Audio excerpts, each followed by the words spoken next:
دنیا میں جو لوگ دوسروں کو خیر سکھاتے ہیں، برائی سے روکتے ہیں، تعلیم دیتے ہیں، جہالت سے بچاتے ہیں، وہ لوگ امام کہلاتے ہیں، استاد کہلاتے ہیں، مرشد کہلاتے ہیں۔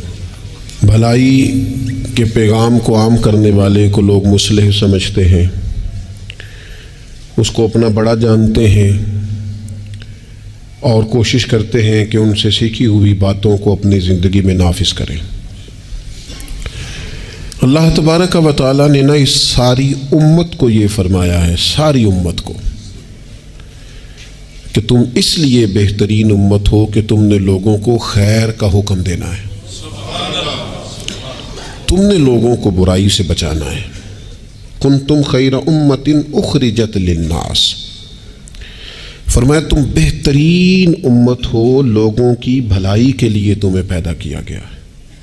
تأمرون بالمعروف وتنہون عن المنکر، تم لوگوں کو معروف کا حکم دو گے اور منکرات سے منع کرو گے۔ اس امت نے، پوری امت نے پیشوائی کرنی ہے پوری دنیا میں، جہاں بھی کفر ہے، شرک ہے، جہاں بھی اسلام سے دور لوگ عقائد لے کے بستے ہیں، ان سب لوگوں تک پیغام حق پہنچانا ہے، ان کی ذہن سازی کرنا، ان کو یہ بتانا کہ سچا اور کھرا دین دین اسلام ہے، ان کو یہ بتلانا کہ ہماری بھلائی، ہماری نجات اللہ کو ماننے میں ہے اور رسول کریم علیہ السلام کے دروازے کی گدائی میں ہے۔ یہ اس پوری امت کے ذمے اللہ نے لگایا۔ ہمارے ہاں لوگ یہ سمجھتے ہیں کہ مجھے نسبت حاصل ہو گئی ہے، اب میرا اعزاز بن گیا ہے، لیکن جو چیز وجہ نسبت ہے اس کو میں اختیار کروں چاہے نہ کروں۔ استاد بڑا باعث افتخار ہے، پر اس کی وجہ عزت یہ ہے کہ وہ پڑھاتا ہے، اور اگر وہ پڑھائی نہ، وہ کہے جی میں استاد ہوں میری عزت کرو، بھئی آپ کا جو منصب ہے وہ بھی تو پورا کریں آپ۔ ایک شخص ہے جس کی وجہ عزت یہ ہے، وجہ فضیلت یہ ہے کہ وہ کسی کو کوئی ہنر سکھاتا ہے، کوئی کام سکھاتا ہے، وہ کہے کہ میری عزت تو کرو، پر جو وجہ ہے عزت کی وہ میں پوری نہیں کروں گا، تو لوگ کہیں گے بھی جو وجہ اعزاز ہے وہ تو آپ نے پورا کیا ہی نہیں۔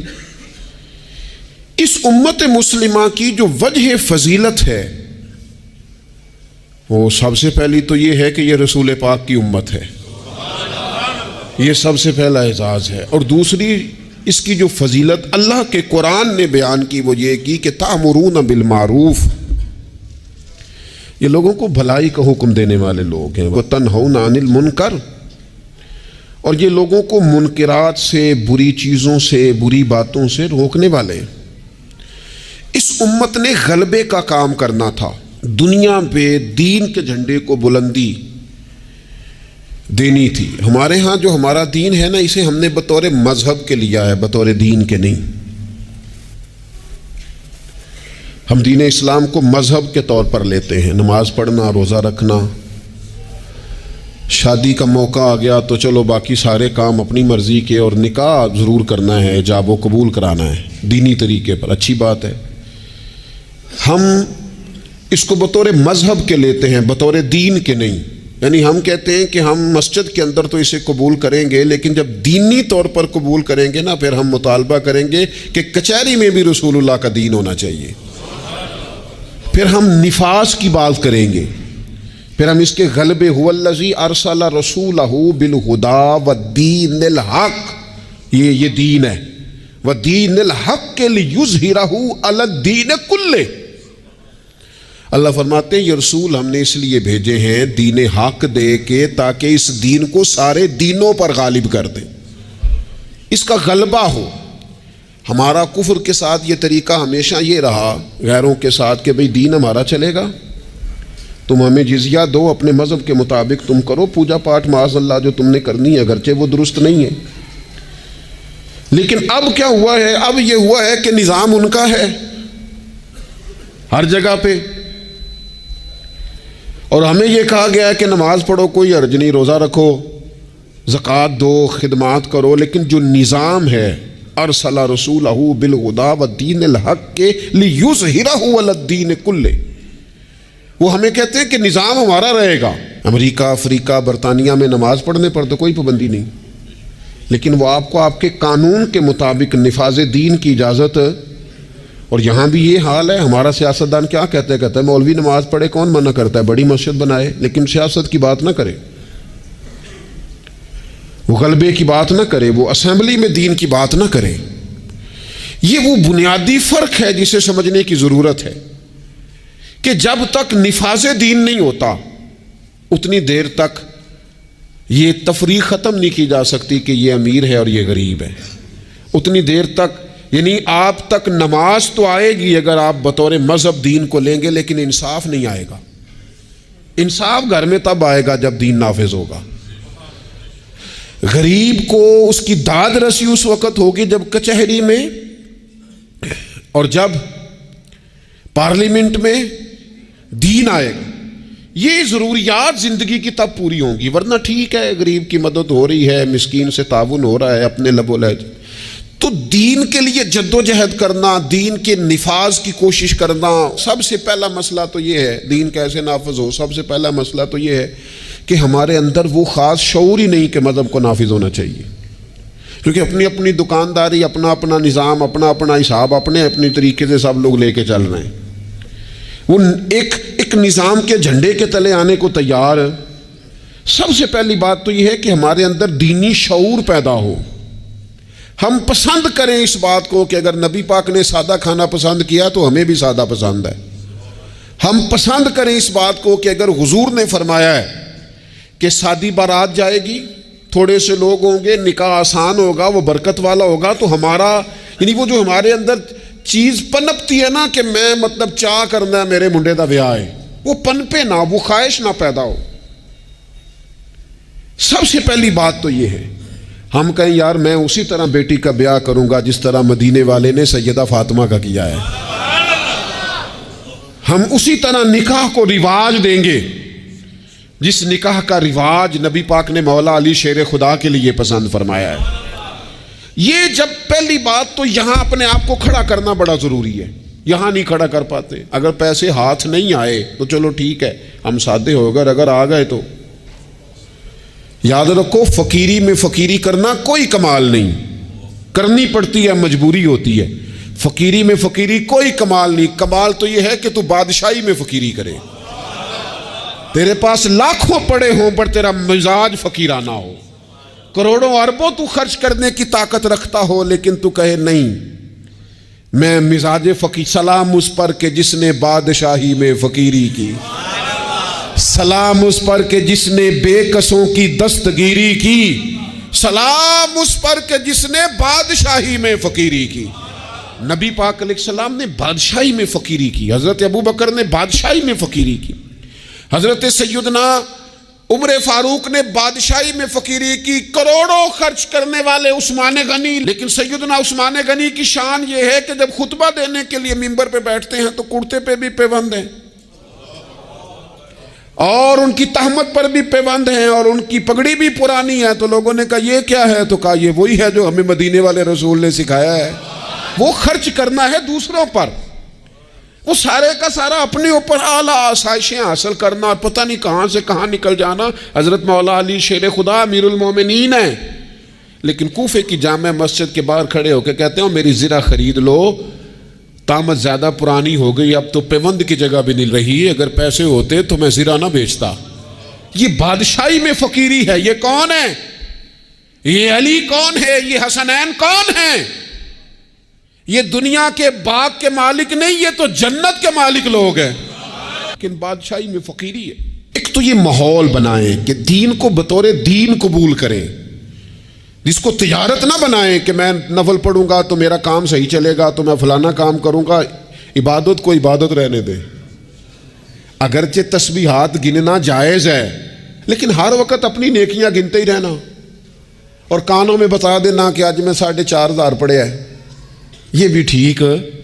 زاہدوں نے یہ عجب کام کیا، اب بس ہے نا کہ تسبیح کے دانوں سے جو کام لیا، چاہیے تھا نا کہ بے شمار پکارتے تجھ کو۔ اور یہ بھی کوئی بات ہے گن گن کے تیرا نام لیا، گن گن کے تیرا نام لیا۔ وہ جو دیتا ہے وہ بھی کبھی گنا ہے، لیکن اس کا نام بھی لینا تو پہلے گن لینا۔ یہ کیا بات ہوئی؟ میں نے کہا گننا جائز ہے، لیکن اس گننے میں اپنے آپ کی بڑھوتری بیان کرنا کہ میں بڑی شے ہوں، میں نے اتنا پڑھا، یہ درست نہیں ہے۔ تو میرے عزیز، ایک تو دین کو نافذ کریں، اپنی طبیعت جی دین جو کہتا ہے نا۔ خواجہ صاحب نے خط لکھے ہیں، کچھ 8 خط میں نے خواجہ صاحب کے پڑھے ہیں جو خواجہ قطب الدین بختیار کاکی کے نام ہے۔ ان خطوں میں نا ایک خط خواجہ صاحب نے اس طرح لکھا ہے اپنے مرید کو، کہتے ہیں خواجہ قطب الدین صاحب کو، کہتے ہیں پتر درویش کی مرضی کوئی نہیں ہوتی، درویش کی مرضی ساڑی تے ہے وے نا، چونکہ اسی درویش نہیں نا، ساڑی تے ہے نا، سویرے ناشتہ مرضی دا، دوپہر کو کھانا مرضی کا، آنا تو مرضی کا، جانا تو، پہننا تو مرضی کا۔ اور میرے صاحب کے پاس ایک شخص نے آ کے کہا حضور جو میں چاہتا ہوں وہ ہوتا نہیں، تو حضرت صاحب فرمانے لگے یہ تو خدائی دعویٰ ہے، جو چاہے ہو جائے، یہ تو اللہ کی شان ہے۔ اتنی بڑی بات تو نے کر دی کہ جو چاہتا ہوں ہوتا نہیں، یہ تو رب کی شان ہے کہ رب جو چاہتا ہے وہ، تو بندہ ہے، تو اتنی بڑی بات کیوں کر رہا ہے؟ خواجہ معین الدین چشتی رحمۃ اللہ علیہ خواجہ قطب صاحب کو خط لکھتے ہیں اور فرماتے ہیں پتر درویش کی مرضی نہیں ہوتی۔ حضور کیا مانا؟ تو فرمانے لگے درویش کی وہی مرضی ہوتی ہے جو اس کے رب کی مرضی ہوتی ہے۔ ہم جب خود مذہب پہ عمل کریں گے تو لوگوں کو اندازہ ہوگا کہ مذہب عمل کے قابل ہے، دین عمل کے، لیکن خود تو عمل کر ہی نہیں رہے۔ ہر موقع پر برادری سامنے، ہر موقع پر رسم و رواج سامنے، تو دوسروں پر دین کیسے نافذ ہوگا؟ تو کہیں سے شروع کریں۔ دوسری بات یہ ہے کہ اشاعت علم بڑا ضروری ہے۔ دین کی جو بنیادی اور ضروری تعلیمات ہیں، دیکھیں کسی شخص کو کی روزی روٹی ٹھیک کر دینا بھی بڑی بات ہے، لیکن اس کو علمی طور پر مضبوط کر دینا، اس کو اللہ والا کر دینا، اس کا توکل مضبوط کر دینا، اس کے مزاج میں صبر پیدا کر دینا، حوصلہ پیدا کر دینا، خودداری پیدا کر دینا، عزت نفس اس کی طبیعت میں ڈال دینا، یہ اس کی جو خدمت ہے نا، یہ والی، یہ بہت بڑی خدمت کہ آپ نے کسی بندے کو اخلاقی طور پر دینی، روحانی اور مذہبی مزاج دے دیا۔ رسول اللہ صلی اللہ تعالی علیہ وسلم کے زمانے میں صحابوں کے پاس کروڑوں اربوں خربوں روپے نہیں آئے تھے، ان کے پاس کیا آیا تھا؟ خلق محمدی کا رنگ آیا تھا ان میں، صلی اللہ تعالی علیہ وسلم۔ اس کو سیکھنے، سمجھنے اور عمل کرنے کی عادت۔ لوگوں میں پیغام دین اور اشاعت علم، یہ بڑا ضروری کام ہے، اور انسان ساری زندگی سیکھے۔ ابھی بھی قرآن مجید اللہ کے فضل سے کئی دفعہ موقع ملا اس کو ترجمے تفسیر کے ساتھ، مختلف تفاسیر کے ساتھ سارا دیکھنے کا، لیکن ابھی بھی بعض اوقات پڑھتے ہیں تو کچھ آیتوں کا نیا معنی سمجھ میں آتا ہے۔ کئی دفعہ پڑھنے پر چیز نہیں کھلتی اور دوبارہ پڑھی ہے تو کھل گئی ہے۔ حضور علیہ السلام نے فرمایا میرا قرآن کبھی پرانا نہیں ہوگا، جب بھی پڑھو گے تازہ ہی مزہ دے گا۔ ایک تو مزاج علمی بنائیں، دوسری بات یہ ہے کہ ڈلیور کرنے کا مزاج ہو، دینے کا مزاج ہو۔ امت مسلمہ دیتی ہے، یہ کشکول طلب دراز نہیں کرتی۔ دکھ سنانا ہر وقت یہ مزاج پیدا کرنا کہ بڑی غریبی، بڑی آزمائش، بڑی پریشانی ہے، اس سے تو بندہ کمزور ہو جاتا ہے۔ طبیعت اس طرح کی ہو کہ کوئی سیکھ لے، کوئی سمجھ لے، کوئی اس کے اندر چیز پیدا ہو جائے۔ اپنی خودی کو، خودداری کو بیدار رکھنا اور کسی کا نفع کرنے کی کوشش کرنا۔ حضرت عمر فاروق رضی اللہ تعالیٰ عنہ سفر کر رہے تھے، ایک بوڑھے کو بھیک مانگتے دیکھا، اسے پہچان لیا، فرمایا تو فلانا فلانا یہودی نہیں؟ یہودی۔ اس نے کہا میں وہی ہوں۔ فرمایا بھیک مانگ رہے ہو؟ کہنے لگا میں اسلامی حکومت کو جزیہ دیتا ہوں، لیکن اب بوڑھا ہو گیا ہوں، کمائی نہیں کر سکتا، تو جزیہ تو دینا ہوتا ہے نا، تو میں کچھ خیرات کٹھی کرتا ہوں، تو کچھ اپنے اخراجات دیکھتا ہوں اور کچھ میں جزیہ دیتا ہوں۔ تو حضرت عمر اس کو پکڑ کے لائے وزیر خزانہ کے پاس، فرمایا جب تک یہ بندہ ٹھیک تھا ہمیں جزیہ دیتا تھا، اب جب تک یہ بیمار ہے اسلامی حکومت اسے ماہانہ اس کے خرچہ دیا کرے گی۔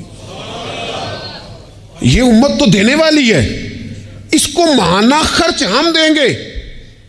وہ شخص کہتا ہے ساری عمر جزیہ دیا تھا، قریب رہے تھے، وہ اثر نہیں ہوا، اور حضرت عمر کی یہ بات ایسی اثر کر گئی، میں نے کہا حضور یہودی بن کے ضرور میں نے خیرات لینی ہے، آپ میرا ہاتھ پکڑے نا، مجھے کلمہ پڑھائیں، ہم اس مسئلے کو ہی ختم کریں، یہ تفریق ہی ختم ہو۔ امت تو دیتی ہے، امت تو بانٹتی ہے، امت کے اندر تو جذبہ ہوتا ہے۔ ایک پیشہ برا ہے جوانوں، یاد رکھنا، ایک پیشہ برا ہے، اور وہ ہے کسی کے آگے ہاتھ پھیلانا۔ جو جھاڑو دے کے روزی کماتا ہے بڑی شان والا بندہ ہے، جو سویرے اٹھ کے ٹائم پہ منڈی جاتا ہے، پھل لاتا ہے، ریڑھی لگاتا ہے، وہ بادشاہ ہے، بادشاہ، اس لیے کہ اس نے ہاتھ نہیں پھیلایا، اس نے رب کی رحمت کا دروازہ کھٹکھٹایا ہے۔ وہ بادشاہ آدمی ہے، اس نے اعزاز کے ساتھ اپنی ذمہ داریوں کا احساس کیا ہے۔ بڑا مزہ آتا ہے جب شام کو بندہ اپنی دکان بند کرے اور پھر چھوٹے چھوٹے نوٹ گنے، اور پھر ان میں سے نا، میں نے دیکھا ہے غریبوں کو، کہتے ہیں جی میں نا جی وہ 50 روپے روز دے رکھے نے اللہ دی راہ تے دینے نے، اور پھر اس میں سے وہ تھوڑے سے جب بچا کے کہتا ہے نا کہ آج میں نا مطلب 4 پیسے زیادہ ہیں، آج گھر پھل بھی لے کے جانا ہے۔ وہ جو ذائقہ ہے اسے کبھی محسوس تو کرو۔ میرے رسول پاک علیہ السلام نے فرمایا سب سے بہترین کھانا وہ ہے جو اپنے ہاتھوں کی محنت سے تو کما کے کھاتا ہے، اور فرمایا اللہ کے نبی حضرت داؤد علیہ السلام اپنے ہاتھوں کی محنت کر کے کما کے کھایا کرتے۔ امت کی یہ ذمہ داری ہے کہ امت مشقت کا مزاج بنائے، طبیعت بنائے، مشقت کی ذہن بنائے۔ ہمارے ہاں تو اب جناب وہ جدوجہد کا شوق نہیں، طبیعت نہیں، پڑھنے لکھنے تک کو لوگ بس ٹھیک ہے، برکت سے سارا کچھ چل رہا ہے۔ چوتھی بات آپ کی خدمت میں یہ عرض کرنی ہے کہ امت اگر چاہتی ہے نا عروج پائے، تو پھر امت کو چاہیے کہ تھوڑا اتفاق کا بھی مزاج پیدا کرے۔ ہمارے ہاں نا فروعی مسائل میں بھی اتنا اختلاف ہے، اتنا رٹا ہے، کوئی بندہ دوسرے کو قبول کرنے کو تیار نہیں ہے، جھگڑا ہی جھگڑا، بحث ہی بحث۔ ایک گھر میں 4 لوگ رہتے ہیں اور چاروں کا مزاج مختلف ہے، چاروں کی پارٹیاں مختلف ہیں، چاروں کی سیاست مختلف ہے، چاروں کا مزاج مختلف۔ کسی خاندان میں اتفاق نہیں رہا، کسی قبیلے میں اتفاق نہیں رہا، کسی گروہ میں جماعتیں ٹوٹ پھوٹ کا شکار، تنظیمیں ٹوٹ پھوٹ کا شکار، ملکوں میں ماحول اتنا عجیب۔ یہ میرا وطن ہے پاکستان، جن لاکھوں لوگوں نے قربانیاں دی تھیں وہ پوچھتے ہیں اس لیے تمہیں وطن بنا کے دیا تھا؟ وہ جو ہجرت کر کے آتے رستے میں قتل کر دیے گئے تھے، وہ سوال تو کریں گے نا قیامت کے دن کہ یہ حال کیا تم نے وطن عزیز کا، یہ کیفیات تم نے کی لوگوں کی؟ کوئی حال ہی نہیں۔ کبھی کوئی کسی کے خلاف بات ہے تو کبھی کوئی رسہ کھینچ رہا ہے تو کبھی کوئی کسی کے پاؤں کھینچ رہا ہے۔ خدا را کوئی استحکام، لوگ جوڑتے ہیں، بڑوں کا کام ہوتا ہے قوم کو جوڑنا، ان کو نظریاتی طور پر مضبوط کرنا، ان کی فکر کو مجتمع کرنا۔ رائے کا اختلاف ہو جانا کوئی بڑی بات ہے؟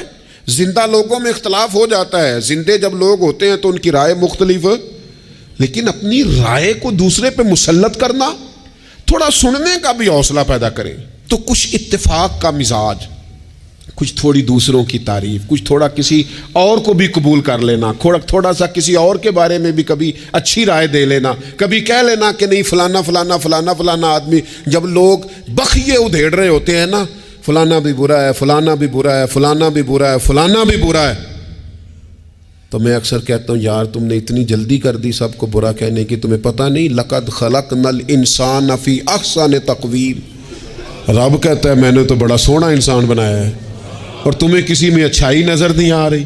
اور امت وہ ہے جو رسول رحمت کی امت ہے، لیکن وہ چھوٹی چھوٹی باتیں، چھوٹی چھوٹی لڑائیاں، کچھ اتفاق۔ امت مسلمہ جب تک متفق نہیں ہوتی اپنی عزت کو کبھی بحال کر سکتی، جب تک ان کا اور اتفاق، چھوٹے چھوٹے ٹکڑوں میں امت کو بانٹ دیا گیا ہے، چھوٹی چھوٹی ریاستیں، چھوٹے چھوٹے گروہ، چھوٹے چھوٹے مفادات، جب تک یہ اتفاق نہیں پیدا کرتے اتنی دیر تک آگے بڑھا جا سکتا۔ اور 5ویں بات، جب تک مسافر منزل پر پہنچنے کی تڑپ نہیں نہ پیدا کرتا اتنی دیر تک منزل اس کے قریب نہیں آتی۔ اس امت کی منزل ہے کنتم خیر امت اخرجت للناس تأمرون بالمعروف وتنہون عن المنکر۔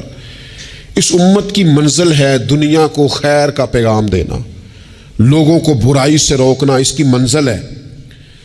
آپ سفر پہ جا رہے ہو نا جی، تو بندہ رستے میں قیام مختصر کرتا ہے، ضرورت کا کرتا ہے، بلا وجہ الجھاؤ نہیں پیدا کرتا۔ وہ کہتا ہے مجھے آگے بڑھنا ہے، مجھے کام کرنا ہے، آگے نکلنا ہے۔ وہ ادھر ادھر زیادہ وقت کا ضیاع نہیں کرتا، اس کو اپنے وقت پر پہنچنا ہے، اس کی کوشش ہوتی ہے کہ سفر جلدی ختم ہو۔ منزل مقصود جب لوگ طے کر لیتے ہیں تو پھر وہ جد و جہد کرتے ہیں کہ منزل ملے۔ منزل میں کیا کروں، کیسے عرض کروں؟ ہمارے ہاں لوگوں نے منزل کا تعین ہی نہیں کیا، منزل پیسے کو، شہرت کو، دولت کو بنایا۔ ہماری منزل تھی کہ ہم نے دنیا میں خیر پھیلانی ہے، ہم نے حق کی اذانیں دینی ہے، ہم نے لوگوں کو پیغام دینا ہے کہ اگر تم نے خیر سیکھنی ہے تو دروازہ رسول پہ آؤ صلی اللہ تعالی علیہ۔ لیکن ہمارا تو گھر کا جھگڑا ہی نہیں ختم ہو رہا، ذاتی رٹے ہی نہیں ختم ہو رہے، ہمارے اپنے روزمرہ کے مسائل نہیں ہمیں پیس کے رکھ، باہر نکلنے کو تیار ہی نہیں، بڑی سوچیں۔ اقبال کہنے لگے وائے ناکامی متائے کارواں جاتا رہا، اور کارواں کے دل سے احساس زیاں جاتا رہا۔ کہنے لگے مسئلہ تو یہ ہے کہ سارا کچھ لٹ گیا اور ہمیں احساس بھی نہیں کہ لٹ گیا ہے، امت بکھر گئی، ٹوٹ گئی، اور احساس بھی نہیں کہ ٹوٹ گئی۔ کچھ کوشش، کچھ جد و جہد، کچھ آگے بڑھنا، کچھ ہمت کرنا، کچھ تھوڑا سا منزل کی طرف سفر کرنا کہ ہم اپنا جتنے لوگ آئے نا امت مسلمہ میں انہوں نے خیر میں اپنا حصہ ڈالا۔